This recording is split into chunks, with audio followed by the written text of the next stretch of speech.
નમસ્કાર, હું Madhu Desai, education inspector, DO office Patan. Shri Malabhai Sarabhai education trust સુરતના પ્રમુખ શ્રી વિજયભાઈ ભરવાડ દ્વારા તેમના જન્મદિવસે એક માવતર અન્નપૂર્ણા યોજના શરૂ કરવામાં આવેલ, જે અંતર્ગત ગુજરાતના 18 વર્ણના નિસહાય વૃદ્ધોને આજીવન રાશન કીટ પૂરી પાડવામાં આવે છે. આ કાર્યક્રમ અંતર્ગત આજે કોણઘેર ગામમાં સહાય વિતરણનો કાર્યક્રમ રાખેલ હતો. શ્રી વિજયભાઈના આ અનોખા અને ભગીરથ સેવા કાર્યને હૃદયપૂર્વક સલામ. નિસહાય વૃદ્ધો માટેનું જેમનું આ કાર્ય છે તે ખરેખર વંદનીય છે, સરાહનીય છે અને સમાજ માટે એક ઉત્તમ અને પ્રેરણાદાયક ઉદાહરણ છે. આ માટે કોણઘેર ગામની એક દીકરી તરીકે તેમને ખૂબ ખૂબ અભિનંદન અને અંતઃકરણપૂર્વક આભાર.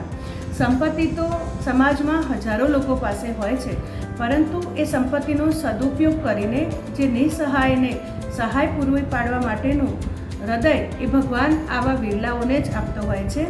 દીવાને ક્યાં ખબર છે કે એનું અજવાળું કોને મળે છે? દીવાને ક્યાં ખબર છે કે એનું અજવાળું કોને મળે છે? પરંતુ એનું બળવું તો સદા પારકાના હિત માટે જ હોય છે. Thank you.